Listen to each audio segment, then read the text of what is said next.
चलिए फ्रेंड्स, कैसे हैं आप सब। उम्मीद करता हूं कि आप सब अच्छे होंगे। तो चलिए, आज जो है हम लोग सीजीपीएससी मेंस का हिंदी का सिलेबस स्टार्ट करने वाले हैं, जो आपके पेपर 1 का सिलेबस है। तो ये जो हिंदी का सिलेबस है, इसमें जो फर्स्ट टॉपिक है हमारा वो है भाषा बोध। आप लोग सिलेबस खोल के देखिएगा तो आपको मिल जाएगा भाषा बोध। तो अगर आप लोग इस टॉपिक के साथ बने रहते हैं, मेरे साथ बने रहते हैं, जी हाँ, तो आपको हिंदी के जो हर एक टॉपिक है वो मेरे ही चैनल पे मिल जाएगा आपको। ठीक है, तो चलिए सबसे पहले भाषा बोध में समझते हैं कि भाषा बोध में क्या है, हम लोगों को क्या क्या पढ़ना है, कैसे क्वेश्चन आए हुए हैं। ठीक है, सीजीपीएससी मेंस। तो ये जो कोर्स डिजाइन है, इसमें आपको कंप्लीट कोर्स मिलेगा और ये स्पेशली सीजीपीएससी मेंस के लिए ही है।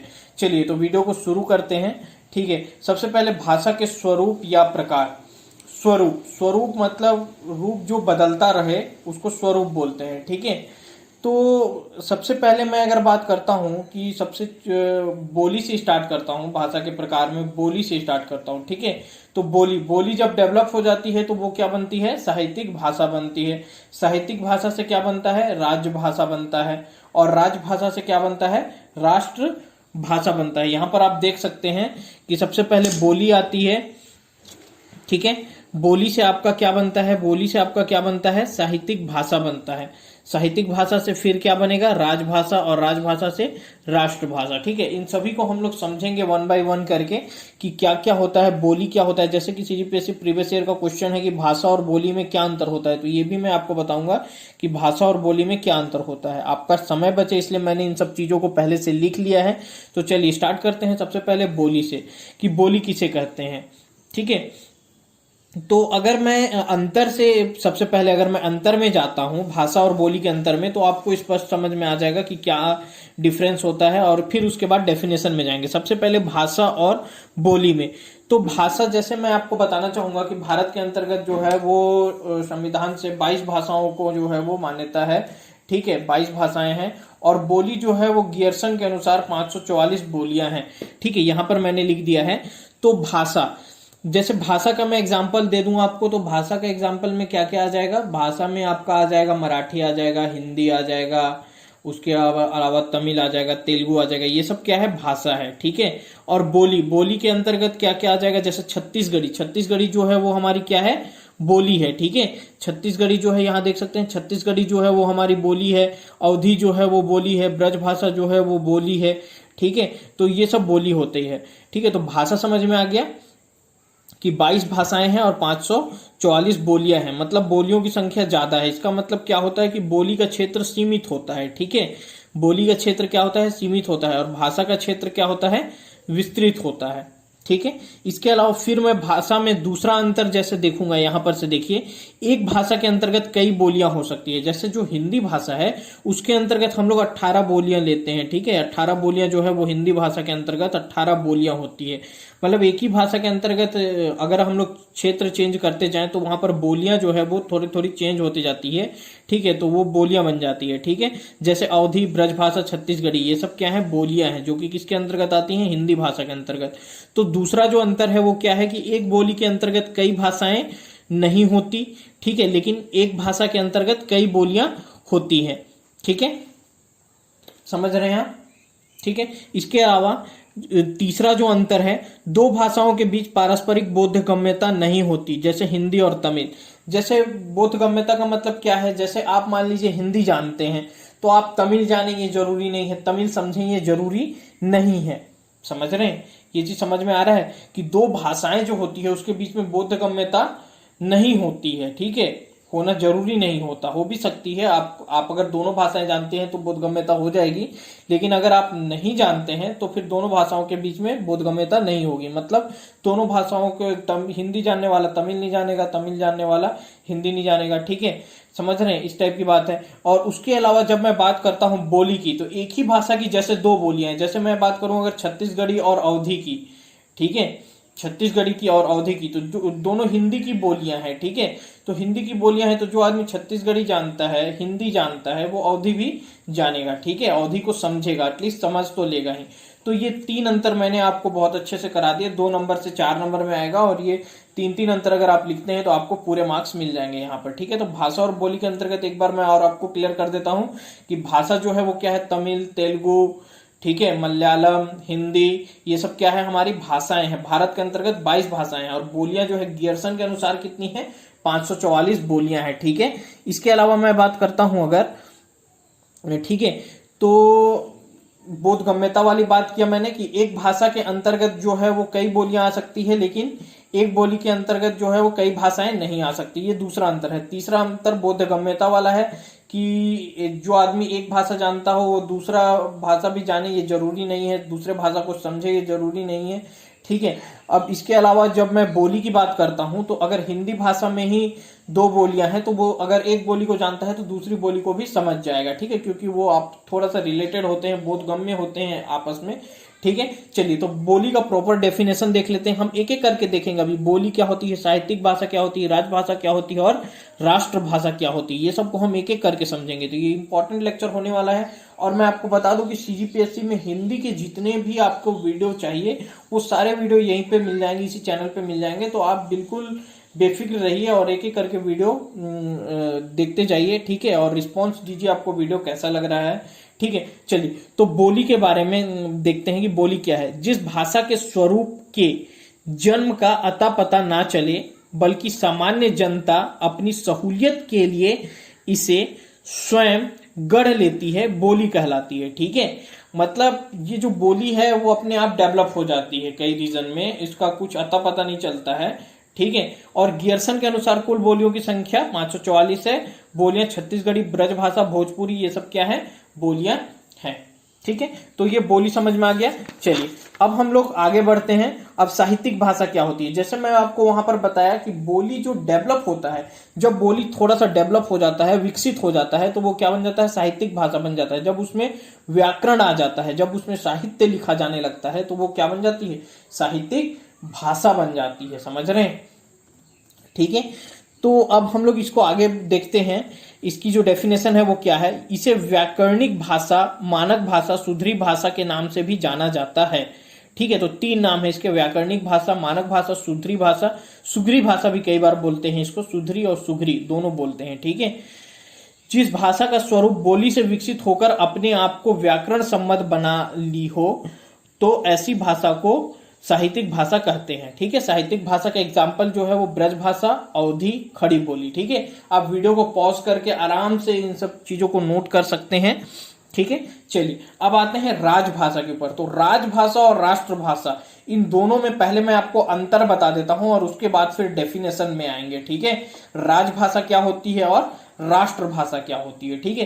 तो मैंने बना के रखा है इसके लिए, आपके लिए पहले से ही, कि राजभाषा और राष्ट्रभाषा में क्या अंतर होता है, उसके बाद डेफिनेशन में आएंगे। चलिए देखिए, तो राजभाषा और राष्ट्रभाषा, एक अगर मैं आपको ओवरव्यू देना चाहूं तो राजभाषा जिसमें कि प्रशासनिक काम होते हैं। ठीक है। प्रशासनिक काम होते हैं, एक राज्य से दूसरे राज्य को पत्र व्यवहार किया जाता है और अन्य दूसरे तरीके के काम होते हैं, तो वो जो इस भाषा में होते हैं वो राज्य भाषा होती है। इसको संविधान से दर्जा प्राप्त होता है। और राष्ट्रभाषा जो कि बहुसंख्यक लोगों के द्वारा, उस देश के बहुसंख्यक लोगों के द्वारा जो भाषा बोली जाती है उसको क्या बोलते हैं, हम लोग राष्ट्रभाषा बोल देते हैं। ठीक है। मतलब 50 से ज्यादा % के लोगों द्वारा अगर कोई भाषा को बोली जाती है या उसे व्यवहार में लिया जाता है तो उसे हम क्या बोल देंगे, राष्ट्रभाषा। ठीक है। चलिए, तो पहला है कि यह संविधान द्वारा स्वीकृत भाषा है। राजभाषा क्या है, संविधान द्वारा स्वीकृत भाषा है। और राष्ट्रभाषा क्या है, यह बहुसंख्यक लोगों द्वारा बोले जाने वाला भाषा है। ठीक है। उसके बाद राजभाषा में आ जाते हैं, प्रशासनिक कामकाज में प्रयुक्त होता है। ठीक है। राजभाषा जो है वो किसमें, प्रशासनिक कामकाज में प्रयुक्त होता है, सामान्य बोलचाल में प्रयुक्त होता है। अच्छा, अब मैं आपको एग्जांपल देना चाहूंगा। यहाँ पर जो तीसरा एग्जांपल है वो एग्जांपल के माध्यम से समझाऊंगा। राजभाषा के लिए लोगों के मन में सम्मान हो भी सकता है, नहीं भी। ठीक है। राष्ट्रभाषा के लिए लोगों के मन में सम्मान होता है। अब ये वाला पॉइंट क्या है, जैसे जब अंग्रेजों का शासन था तो उस टाइम पे जो राजभाषा थी वो क्या थी, अंग्रेजी थी। ठीक है।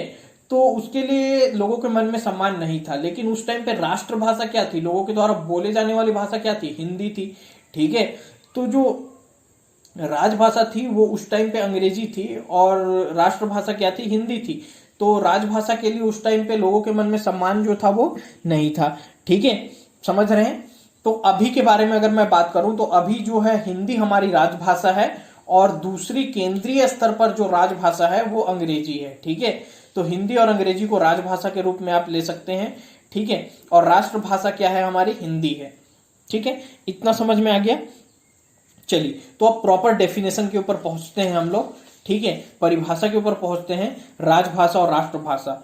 ठीक है, अब राजभाषा में देखिए, वह भाषा जो शिक्षा साहित्य के साथ प्रशासन में भी उपयोग की जाती है तथा जो संविधान के द्वारा मान्य है, राजभाषा कहलाती है।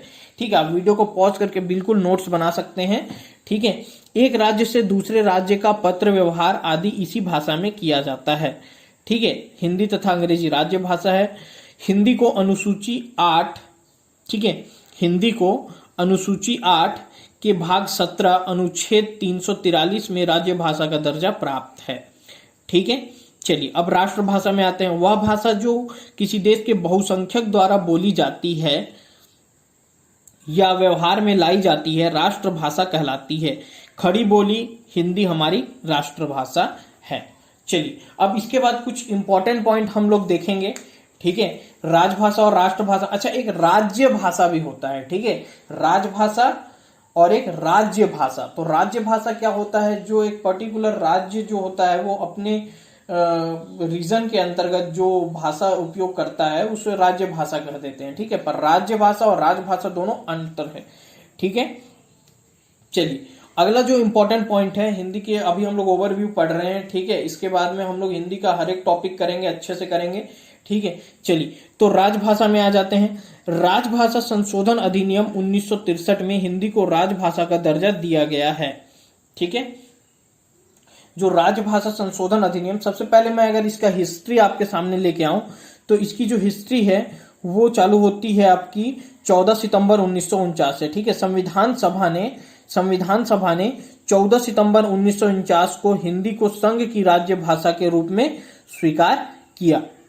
ठीक है, संविधान सभा ने क्या किया, 14 सितंबर 1949 को हिंदी को संघ की राज्य भाषा के रूप में स्वीकार किया। ठीक है, तो उसी दिन से हिंदी दिवस मनाया जाता है। हिंदी दिवस जो है वो कब मनाया जाता है, 14 सितंबर को मनाया जाता है। ठीक है, ये याद रखिएगा। और अगर विश्व हिंदी दिवस आपसे पूछता है तो विश्व हिंदी दिवस कब मनाया जाता है, विश्व हिंदी दिवस जो है वो 10 जनवरी को मनाया जाता है। ठीक है, इतना समझ में आ रहा है। ठीक है, इसके अलावा 1963 में एक संशोधन अधिनियम आया, राजभाषा संशोधन अधिनियम, जिसमें हिंदी को राजभाषा का दर्जा दिया गया। यह 8वीं अनुसूची भाग 17 अनुच्छेद 343 में रखा गया है। ठीक है, अच्छा एक कंफ्यूजन ये आता है कि 1963 और 1965, कई लोग बोलते हैं 1965 में दर्जा मिला। ठीक है, लेकिन मैं आपको बताना चाहूंगा कि जो राज्य भाषा संशोधन अधिनियम है वो 1963 में आ गया था, लेकिन उसमें लिखा हुआ ये था कि ये जो अधिनियम है ये 26 जनवरी 1965 से लागू होगा। ठीक है, तो आपको जो है वो 1963 टिक करना है। पर अगर मान लीजिए कि पूछता है कि किस दिन से इफेक्ट में आया, प्रभाव में किस दिन से आया, तो वो 1965 लिखना है। ठीक है, लेकिन संशोधन अधिनियम कौन सा था, तो 1963 था। 8वीं अनुसूची भाग 17 अनुच्छेद 343, ये याद रखिएगा। ठीक है, चलिए अब आगे बढ़ते हैं। अब भाषा के बारे में थोड़ा सा देखते हैं। ठीक है, कि भाषा क्या है। ठीक है, तो हम लोगों ने क्या क्या देख लिया अभी। हम लोगों ने देखा आपका सबसे पहले बोली देखा।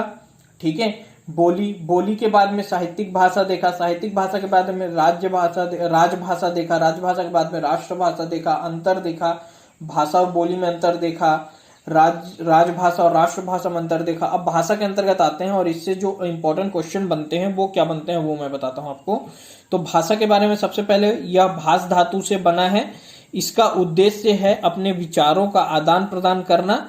इसका अपना व्याकरण होता है। ठीक है, चलिए तो ये डेफिनेशन है। जैसे हिंदी, गुजराती, मराठी, ये सब क्या है, भाषा है। भारत में 22 भाषाएं हैं और गियर्सन के अनुसार 544 बोलियां हैं। ठीक है, समझ रहे हैं। उसके बाद भारत में सबसे ज्यादा बोली जाने वाली भाषाएं कौन सी हैं, सबसे पहले नंबर पे हिंदी है, दूसरे नंबर पे बांग्ला है, तीसरे नंबर पे तमिल है। ठीक है, ये आपका नंबरिंग है, ये याद रखिएगा। ठीक है, इसमें थोड़ा सा कंफ्यूजन होता है लेकिन याद रखिएगा। ठीक है, अब भाषा परिवार क्या होता है। भारत में जो होता है गियर्सन के अनुसार 6 भाषा परिवार है। ये पूछता है कि हिंदी जो है वो कौन सी भाषा परिवार का है, तो हिंदी जो है वो भारतीय परिवार, भारतीय बोले तो भारतीय और यूरोपीय। ठीक है, भारोपीय मतलब क्या, भारतीय प्लस यूरोपीय परिवार। ठीक है, तो भारोपीय परिवार का है हिंदी। और उत्तर भारत में बोली जाने वाली भाषाएं भी कौन सी हैं, आपकी भारोपीय परिवार की ही है। ठीक है, अब आते हैं हम लोग द्रविड़ परिवार के ऊपर। द्रविड़ परिवार में कौन कौन से आते हैं, जो साउथ साइड की भाषाएं है ना, तमिल, तेलुगु, कन्नड़, मलयालम, ये साउथ साइड की भाषाएं हैं, तो ये द्रविड़। तो ये दोनों ही पूछा जाता है, मैंने 6 का नाम लिख दिया है, लेकिन ये इंपॉर्टेंट नहीं है। सिर्फ पूछा जाता है कि हिंदी कौन से भाषा परिवार का है, और ये तमिल, तेलुगु, कन्नड़, मलयालम में से कोई एक पूछ लेगा कि ये कौन सी भाषा परिवार का है। तो भारोपीय और द्रविड़ ये दोनों आपको अच्छे से याद रखना है। चलिए, अब इसके बाद बहुत ही ज्यादा इंपॉर्टेंट पॉइंट, ठीक है, वो देखते हैं कि हिंदी भाषा की उत्पत्ति एवं क्रमिक विकास। ठीक है, तो सबसे पहले हिंदी भाषा जो है वो उसका जो जन्मदाता या जननी कहते हैं वो संस्कृत भाषा को कहा जाता है। संस्कृत जो है वो 1500 ईस्वी पूर्व से 1500 ईसा पूर्व, ठीक है, तक संस्कृत का माना जाता है। उसके बाद में फिर संस्कृत से जो डेवलप हुआ, विकसित हुआ, वो पाली विकसित हुआ है 500 ईसा पूर्व से 1 ईस्वी तक। उसके बाद प्राकृत, तो मैंने इनका वर्ष नहीं लिखा है, मैं डायरेक्ट हिंदी का वर्ष लिख दिया हूं जो आपके लिए इंपॉर्टेंट है। तो संस्कृत से कौन सा विकसित हुआ, पाली। पाली से कौन सा विकसित हुआ, प्राकृत। प्राकृत से कौन सा विकसित हुआ, अपभ्रंश। और अपभ्रंश से कौन सा विकसित हुआ, हिंदी। ठीक है, इसमें जो होता है वो अगर आपसे जननी भाषा पूछता है, जैसे बहुत ज्यादा पूछा जाता है कि हिंदी भाषा किस भाषा से उत्पन्न हुई है। ठीक है, हिंदी भाषा किस भाषा से उत्पन्न हुई है या जननी भाषा कौन सी है, तो इसमें आपको जो टिक लगाना है आंसर वो है संस्कृत। ठीक है, पर जो इंपॉर्टेंट क्वेश्चन बनता है वो ये बनता है कि अगर मान लीजिए आपको संस्कृत नहीं दिया है और पूछता है कि हिंदी भाषा जो है वो विकसित होने वाला, जो मान लीजिए संस्कृत आपको ऑप्शन में नहीं देता है और पूछता है कि हिंदी किससे विकसित हुई है, तो फिर आपको उस टाइम पे कौन सा डालना है, अपभ्रंश डालना है। ठीक है, इसको याद रखिएगा, अपभ्रंश से हिंदी बना है। ठीक है, तो ये इनका उत्पत्ति और क्रमिक विकास है। ठीक है, संस्कृत, पाली, प्राकृत, अपभ्रंश और हिंदी, ये कई बार मैच द फॉलोइंग में पूछ लेता है, तो इसको याद रखिएगा इस क्रम को कि संस्कृत, पाली, प्राकृत, अपभ्रंश और फिर हिंदी। ठीक है, इसके बाद हिंदी जो होती है वो कौन सी लिपि में लिखी जाती है, सबको पता है, देवनागरी लिपि में लिखी जाती है।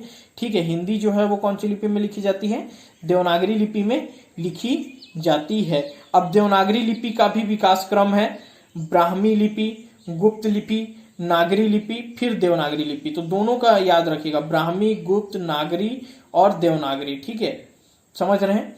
तो ये जो हो गया वो आपका भाषा बोध जो सीजीपीएससी मेंस का पहला टॉपिक है पहले पेपर का, उसके अंतर्गत आपको इतना पढ़ना है। अगर आप इतना कर लेते हैं तो यहीं पर से क्वेश्चन आएगा भाषा बोध के अंतर्गत। इसके बाद हम लोग नेक्स्ट लेक्चर में जो है वो नेक्स्ट टॉपिक करेंगे। ठीक है, तो आप अपना रिस्पॉन्स देके बताइएगा कि आपको मतलब कैसा लग रहा है लेक्चर, और इसके अलावा आपको इसमें क्या और एडिट करना चाहिए, क्या और हम इसमें ऐड कर सकते हैं।